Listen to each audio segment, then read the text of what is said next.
Good. What is it? Afternoon? I don't be knowing what day it is. I don't be knowing what time it is. I'm just out here though. I will give it a few seconds to give folks to hop on if they so choose. Otherwise, you are welcome to place in the comments #replay and put your feedback in there. I am receiving so many memes. Hey, Bye, what's up? What's up, Byron? Thank you for joining. I done got so many memes and pictures and video, just comments on this whole Red Table Talk. And y'all know me, I got to add my little 2 cents. So it ain't none of my business, but it's out there. So it's everybody's business. So first I will say that, the Red Table, I love the premise. I love, what it stands for. Gathering around, being able to heal and speak your truth and all of those things. And, so Miss Jada has been allowed the pleasure of interviewing others and pulling out others' truths and giving them a platform basically to ask questions and inquire on things that she wants to be exposed at the expense of the other person revealing their truth. And of course, these people volunteer to do it, and the show is always touching and moving, and we're like, oh. So this time, Will took her spot, and she's supposed to be at this table, revealing healing and speaking her truth and all of this, and we're going to get some entanglement? Entanglement, man? The fuck? Entanglement? Is that the word you want to come up with? Wow. In the era of the #MeToo movement, like, why ain't she being brought in for charges? Like, is that not low-key pedophilia? Like, where was his mama? You know what I'm saying? I wish a bit would try to holler at my son and she old enough to be his mama. Okay, and I'm talking about even now. Even now. So I just don't appreciate her vagueness. I don't appreciate her glossing over the issues. Yeah, she talked about how there was some brokenness and it helped her find herself. And, she has experienced, some healing and things of this nature. Okay, cool. But I feel like that was an opportunity for her to dig deeper. What did you heal? Where were you hurting? Why did you feel the need to molest somebody that you were supposed to be nurturing and help? Because you just love helping people. You helped him to your ass is what you did. So anyway, and then to see Will now, a lot of people are talking about, they're making fun of him. Sean, yes. Oh my God, only a Sean. I'm seeing that people think that Will is weak and they're making a lot of memes of him and like she's wearing the pants and, she's running things, but y'all don't know Will. Like, not that I know Will, but I mean, the spirit knows all things. So, I looked in the man's eyes, okay? And I felt his pain. I felt his hurt. And for me, it was strength. Happy birthday, Angel McGee Kimsey. Big Mama, happy birthday, beautiful. I just haven't gotten around to hitting you up, but thank you for hopping on here on your birthday. So as I continue, I felt his hurt, his disappointment. But you know what? It takes that's not weakness. That's strength. Y'all know, like, women forgive guys all the time for stepping out, playing around, having side chicks, additional baby mamas. We raising kids that don't belong to us. Like, women are we cut up like that. You know what I'm saying? We were made to forgive. We're the nurturing. We just have that. We're wired for forgiveness and overlooking stupidity and shit like that. But like, men are territorial. Men are predatory. They seek their mate. They conquer their mate, and they possess their mate. Like, for him to be where he is right now, sitting across the table from her, and they talk about how it was so many years ago, you still see the hurt in his eyes, the quiver in his voice. He will forever be scarred by her transgression. And yes, she gonna say, well, I don't know if it was a transgression. Bitch, it was a transgression. Okay? Your entanglement happened while you still had papers and rings and all that stuff with Will Smith. So call it what you want. It was a transgression. Okay? It was a transgression against yourself. You sinned against yourself, first of all. Then you sinned against your husband and ultimately against God. Now, with all of that being said, of course, there is forgiveness and all of that. You know, they try to make a point that they were separated.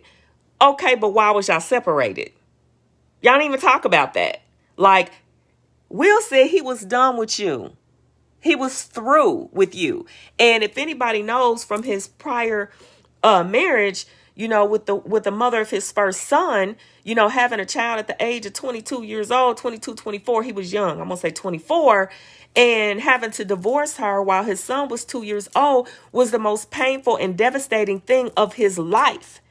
And he almost stayed in a loveless marriage out of obligation, duty, responsibility, and honor to the vow, because that's how he was raised, right?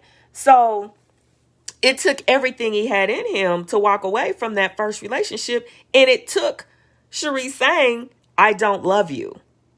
And he realized, I can't work with that. So, you know, he's honestly, what I got out of that, you know, forgiveness, wow, that can only come from God. And men don't forgive like that. That's when a woman does the kind of stuff that Jada has done, shown weakness when there should have been strength. She should have been his helpmeet. She was supposed to be his backbone. She was supposed to be his peace. She was supposed to be the keeper of the home, you know, while he's out providing a lifestyle, you know, for his family that she signed up for. I mean, it ain't like she was a booming success when they got together.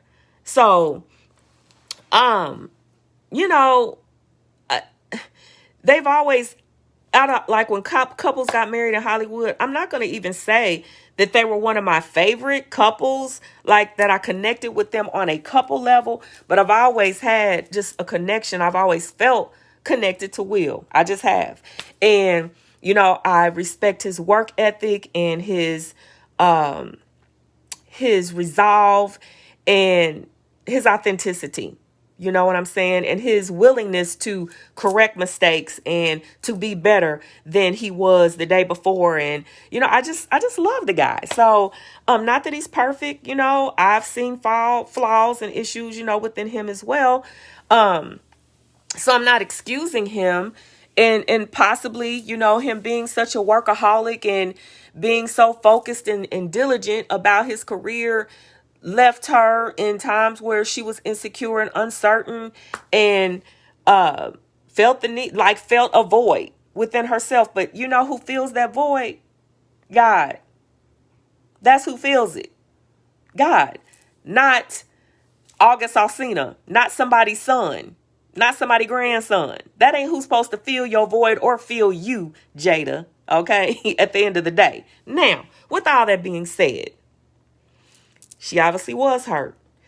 She obviously was lacking in self-love, self-control, and all manner of other self-regulating forces that she tripped, slipped, and fell into this entanglement. Right? So, I mean, of course, she should be forgiven and all of that. But I just felt like on this red table, since you created this show to be authentic and transparent and a safe place for truth, I just don't feel like that's what she did. I feel like, you know, she Hollywooded us. I feel like she didn't dig deep like she expects her guest to do. Um, yeah, that's how I feel about that. And I think we need a do-over. I want her to come on there and dig deeper and tell us what the fuck. Like, why was you insecure? Why were you hurting? Why were you broken? Why did you take up with a minor? I want to hear that. I don't want to hear about your entanglement. So that's what I wanted to say today. All is forgiven, and kudos to them for continuing on, to forge their partnership and their marriage moving forward. But right now, I love to Will. I'll love and respect and honor to Will, because it takes a real man to forgive a woman of a transgression. Okay? It takes a real man. I'm just telling you. Ain't too many women gonna come home and admit to having an affair and have a home to come to. Y'all watch Greenleaf? Did anybody on here watch Greenleaf? Okay? Jacob Greenleaf. When that series first started, he was the biggest hoe. Always had his stuff and somebody else, always. And Carissa stood by his side. Now, mind you, Carissa stood by his side because Carissa loved the lifestyle that the Greenleafs were providing her. She loved the house, the prestige, and she loved the money. So she kind of overlooked and allowed Jacob's infidelities to go on while holding bitterness, unforgiveness, and contention in her heart. And then ultimately, now that he has been born again and he's ready to be the man that God called him to be, now her hurt and all this stuff has welled up, and she done tripped, slipped, and fell into Fernando's bed and then got chlamydia and gave it to her husband. Oh my God. Like, what the fuck? So at the end of the day, Jacob said, get the fuck out. He's done. And her point is, after all you done and the infidelities and all the nights I spent alone in our bed, Jacob don't give a fuck. Get the fuck out. And that's what I'm saying. See, I didn't know if I was going to curse or not on here, but I just use colorful language. But anyway, Jacob ain't having it. Carissa's out. He's not going to forgive her, even though he knows he has had multiple infidelities, multiple entanglements within his marriage, and fully expected his wife to forgive him. And she did. But did she? No, because she ended up getting revenge and filling that void.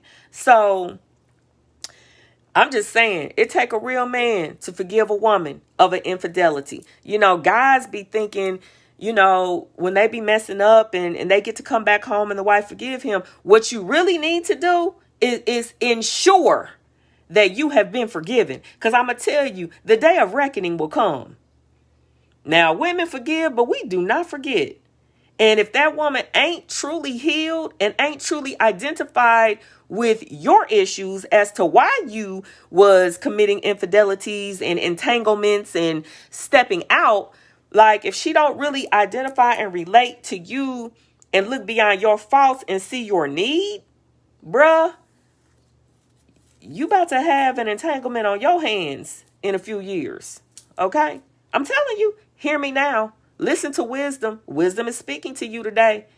If you're a brother and you've been out here messing around on your wife, cheating on your wife, your significant other, whatever the case may be, whoever thinks they with you in a monogamous relationship, and they keep taking you back, nigga, you've been chipping away at her heart, her mind, her body, and her soul. And she may be with you, but it could be very calculated as to why she is with you. She can be with you on a plan B, like her exit plan and stuff. Now, body language is everything. So I'm going to need y'all to pay attention. And here's another thing. You don't stay with someone out of a sense of obligation and responsibility, like that. Yes, obligation, responsibility is a part of love. But if that's all it is that you're with somebody for the sake of the kids, or because you don't want to, have her getting 50% of Hillary Clinton, my cousin, right. If you just with her because you don't want to give up half your shit, like, that is not the reason to be with someone. Because you need to be able to hold your own. You need to be able to be both individuals need to be single, unique, and whole. Hey, Chris Kent, what's up? See, this one, he married his high school sweetheart and they solid. You see the love, you feel the energy. I just had to say that since you're on here, Chris. But here's the thing, both individuals need to be single, unique, and whole to come together to form a union in the first place. And as you are healing and going through things, you're healing and going through things together, but then you are also healing and growing and going through things as individuals. And the person needs to have space for that to happen. And that space doesn't mean go out and have sex with, sleep with, or be involved in an entanglement with someone else. That's not what that means at all. Because I look at it like this. People been saying, oh, well, they have an open marriage. I could say, let me say this first. Open marriage. When people hear the term open marriage, the first thing they think about is swingers, and that couples, are free to, if something happens or they're in different spaces within their marriage, in the relationship, that they are free to go and explore entanglements with other people. Well, let me tell you, an open marriage or an open relationship, really, for the most part, in my mind, is that you are not binding someone to the legalities and the obligations and the responsibilities of the vow. To me, it's a heart condition. So I'm open to grow and to move and breathe and have my being within the confines of my marriage. And so is my husband. Now, he is not permitted. I am not permitted to go get involved in entanglements outside of our marriage. Now, if there is some brokenness and some things that have not been healed, and we start veering over to that way, or entertaining somebody's in our ear, and that's an issue within us as individuals. I can't I can't stay on my back enough. I can't cook enough dinner. I can't clean enough to chain my husband to this marriage, right? I can't do that. So I chose to put my faith and my trust in the Most High and allow my husband the space to work out his own salvation and work out his own fidelity and work out his own loyalty to me as his wife. I ain't got time to be worrying about what he's doing when he ain't with me. You will go freaking crazy. So I have to believe him the day he told me he loved me. I have to believe him the day that he asked for my hand in marriage. I have to believe him when he said he wants to grow old with me. I have to believe him when he comes home every single day and he's here. Like, I have to just believe that in whatever 30-minute increments or hours or days, or even like when I'm traveling, whatever, we have to have faith that the loyalty is there. So to me, an open marriage is giving people the freedom to be who they are. And if that freedom shows up or brings up that you a philanderer, a cheater, or whatever, and it's exposing the brokenness in you, that needs to be discussed and talked about and dealt with. Do we need healing, or do we need to go our separate ways type stuff? Like, we do check-ins. Like, bruh, you okay? We good? Is there anything I could do better? Honey, what can I do to make you like, esteem the other person higher than yourself. Because infidelity is not necessarily a reflection on you. Like, you're a failure, or something's wrong with you, and you not, dotting your I's and crossing your T's, and, providing the proper positions, or whatever the case may be. A lot of times when people step out like that, that is insecurity and brokenness and things that need to be healed within them. Now, I'm not saying that it can't be a cause and effect, that if you are not wifing the way that you should be wifing, or mothering your children the way that you should be mothering your children, or if you are taking for granted and taking advantage of the other person. You know, if you're not fathering the way you should, and, you know, being a dad and being a husband, a provider, and things of this, these things, listen, breakdowns do happen. But right now we talking about back to Will and Jada, two very strong, successful, consenting adults that in good mind and good conscience chose to come together and forge a partnership in a marriage and have a family. So they were young and they weren't perfect. And yes, there was some issues there.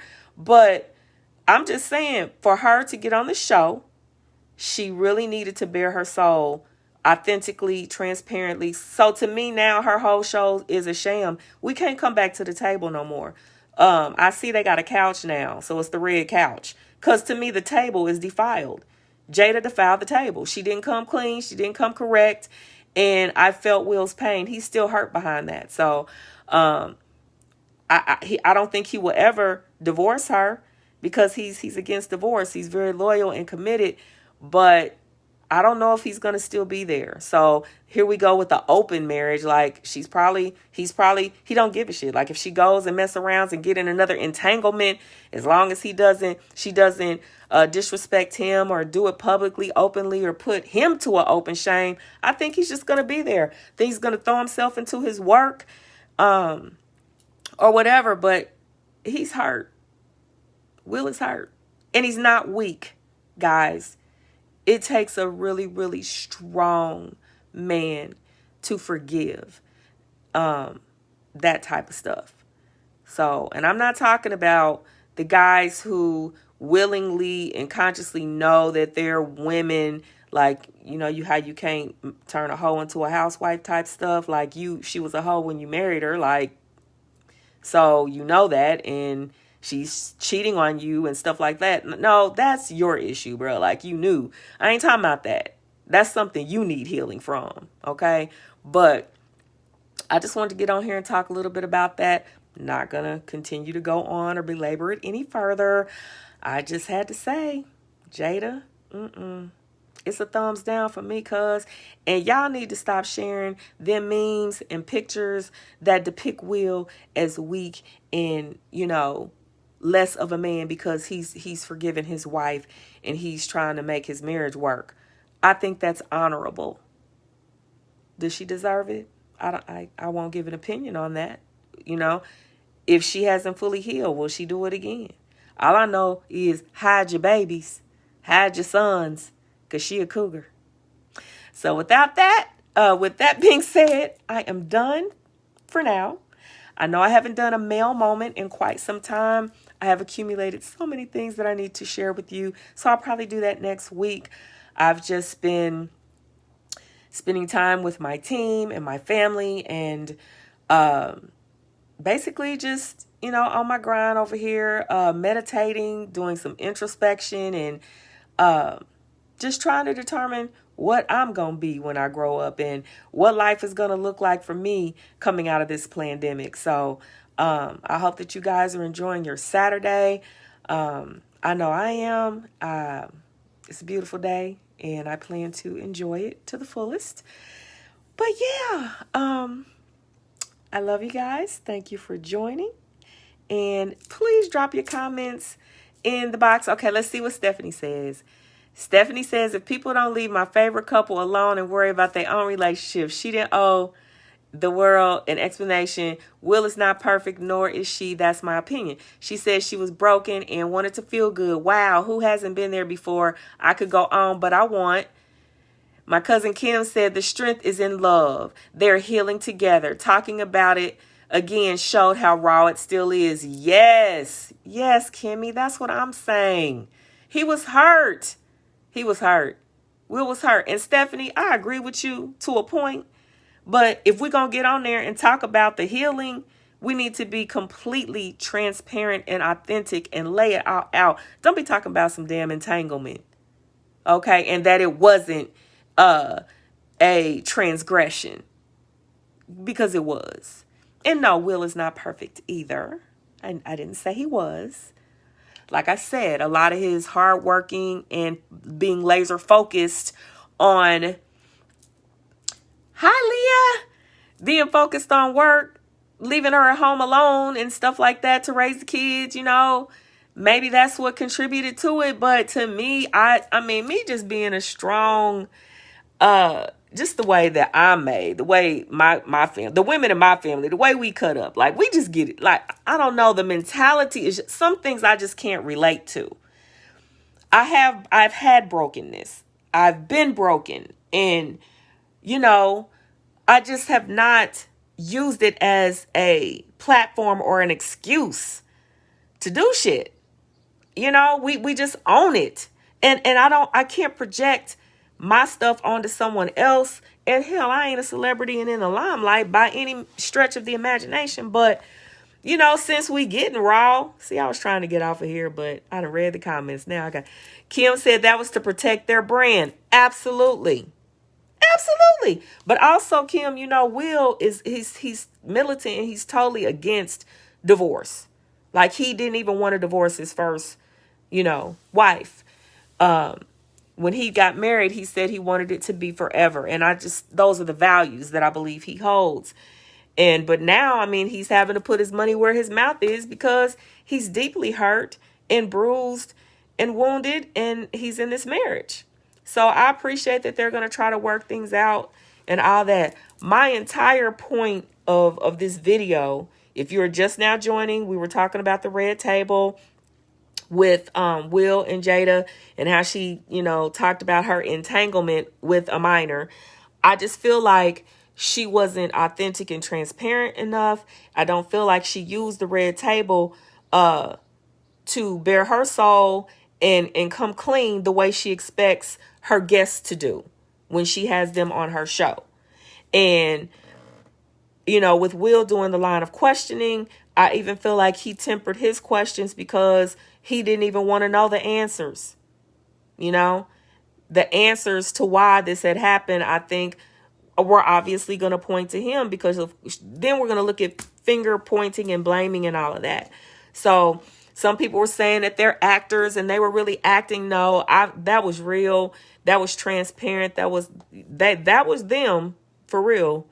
But, let's just pray for the Smiths, and let's just pray for complete and total healing and restoration. I will tell you, when some of this stuff was going on years ago, I guess it was like 4 or 5 years ago, and I heard in the news, that they were getting a divorce or they were separated and this and that. I said they will not be getting, y'all might go check my post. I posted it. I said Will and Jada will not be getting a divorce. They will be staying together. They will work this shit out, because I was tired. Like Tom Cruise and Brad Pitt and all these couples that we have come to grow and love and all this breaking up. I was like, hell, we not doing it. Y'all niggas gonna stay together. And they did. Because myself and many other fans were praying for them. So, we see that hurt still remains, and let's just pray that they continue to work through it. I can assure you, with 23 years of marriage, I'm here to tell you, marriage is not for the faint or the weak at heart. Your marriage is what you make it. Some people are getting into it for a partnership, like a business arrangement type thing. And that's perfectly okay if that's what y'all own. You can't judge somebody's marriage by somebody else's marriage and how they do things, But having come from, I gave myself time to heal. Hey, Jerry, what's up, bro? Good to see you on here. One of my good friends, man. Now Jerry saw me when I was a hot mess. He was there the first round. I used to work with him, and he's my bro.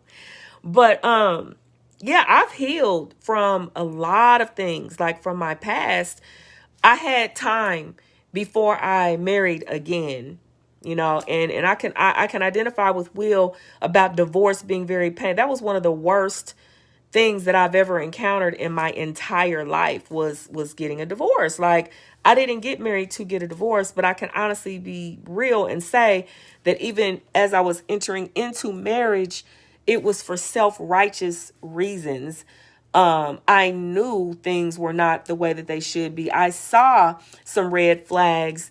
But I just, I had belief that we could work through and work together through whatever those things were. But you cannot impose your growth, your time of healing and growth on someone else. And there are times when you just have to realize, that toxic relationships and codependency and domestic violence and, emotional and verbal abuse is not okay. And you have to, when you have children, and you have to do what is in their best interest, right? I could have stayed as a single wife, like with no children involved, to the ends of time, to the ends of earth, and work through our brokenness and weaknesses and insecurities that we brought into that union. But when we brought lives into that, it was no longer about us. It was about them. So, you got two egos butting heads. Ain't no good gonna come from that. And I take full responsibility, for the role that I played in the demise of my first marriage. I'm not coming to you as a victim, even though I may, mention, things that I've gone through where I may have been victimized. But I had to search my heart and ask myself, well, how did you even end up in that situation in the first place? How did you think it was okay to be talked to or treated in the manner in which you allowed for so long before enough was enough? So I allowed myself like 3 years of solitude, like just me and my kids and God, and healed, dug deep. And when I tell you I healed, listen, healing is a lifelong and ongoing process. Okay. You heal from one thing and then you grow, and then there's something else that will get revealed to you, and then you grow. And I am still healing to this day. And my husband is too. And we could use things that are cropping up and coming up from past lives and childhood and all this other stuff as an excuse to treat each other like crap. But we don't. We give each other the space that is needed to heal. And I love my husband for that. When we got married, we felt like we stood before God, the angels, our blended family, and the child that we were bringing to this world, and that we did make a commitment for love and for life.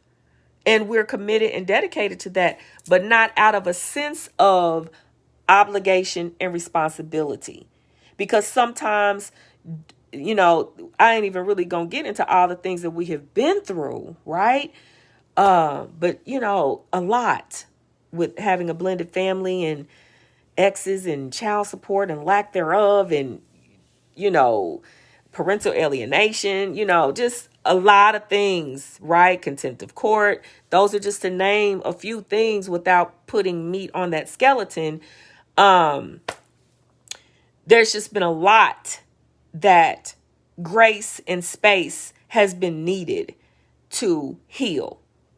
And if losing my parents 3 weeks apart, right? What kind of life did my husband have? Like, when I finally start waking up and coming out of my stupor, what did I put him through during that dark time in my life? I'm oblivious to it. All I know is when I woke up, he was still here. My kids were still here. That's all I know. He might say, well, what did I put my wife through when my kids were stripped away from me? All he knows is when he came to his senses and decided to let go and let God, he woke up and I was still here. So we love each other unconditionally. He's my best friend, twin flame, soulmate, and love of my life. And I love him enough to, there he is.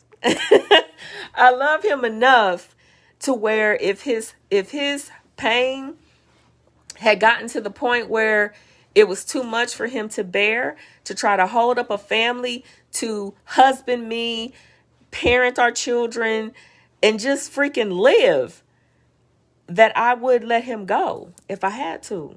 That's how much I loved him.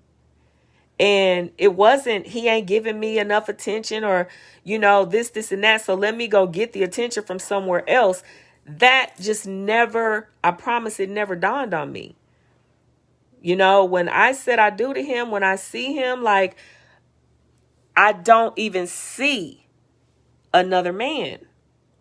I don't want attention or any of that from anyone else. Like, if it ain't from him, I don't want it. I don't need it. And so where did I get it? I got it from God. I got it from within myself. I had to look at, where are my weaknesses? What are my shortcomings? What am I lacking in, to where, people can't give you something they don't have, but God can. Right? So out of 23 years of marriage, I can just honestly say, we're not here just for the sake of the kids, or just for the sake of material things, or just for appearances' sake. I can tell you that within the confines of 23 years, there were times, dark periods, where I couldn't stand his ass. And I'm quite sure he didn't like me either. But we woke up and we were still here. And I know that I have fallen in love with him over and over and over again with each passing year. Right? Just because you don't like someone doesn't mean you don't love them. I had to learn to love myself, like myself, heal myself. And once I did that, it allowed him the space to heal himself, like himself, love himself, because we already loved each other. So what did I do to do that?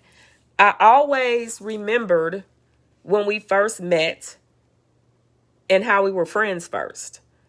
That's what I remember. He was my friend. Like, I was even astonished to be asked to marry him, because I didn't want to lose my best friend. I liked having that friend. I also liked having my solitude and be by myself, to where I didn't have to answer to nobody, watch no funky draws. It's just me and my kids against the world, whatever.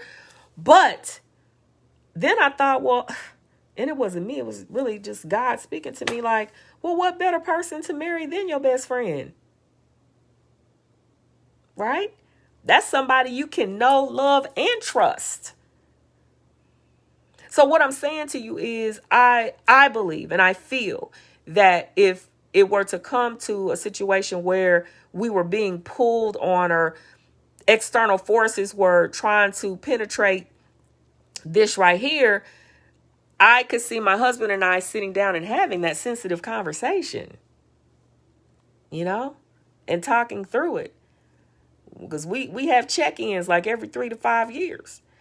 And we talk about everything.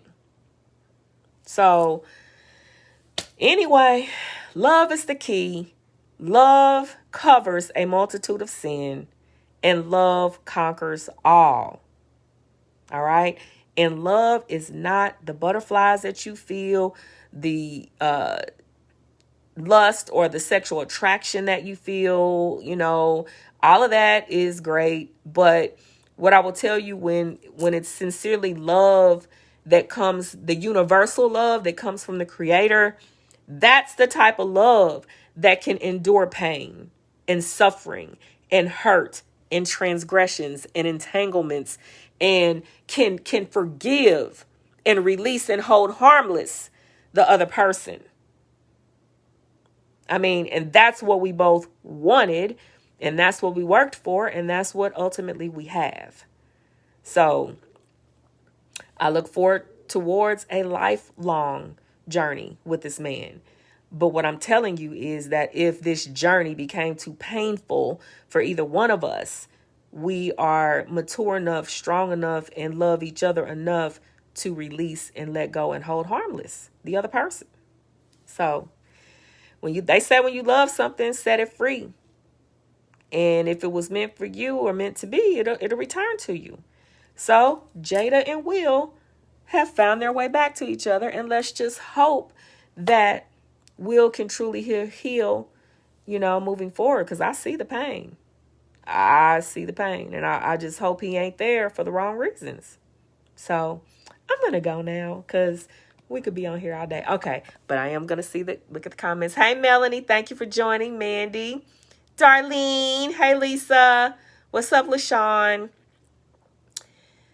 Kimmy said, we all coulda, woulda, shoulda been a red, green, and pink table somewhere in time. No judgment zone. Exactly. That's why I feel like she should have just bared it all and came clean. So, all right, guys, I love you. If you're just now joining, unfortunately, I'm not going to reiterate everything I said because I've had some people rocking with me from the very beginning of this video, and I'm going to let them go and start enjoying their Saturday. But just put in the comments, #replay. Go back and watch it and, add your comments. This, too, is a no judgment zone. Maybe I need to get a damn table. Well, all right, then. Bye-bye now.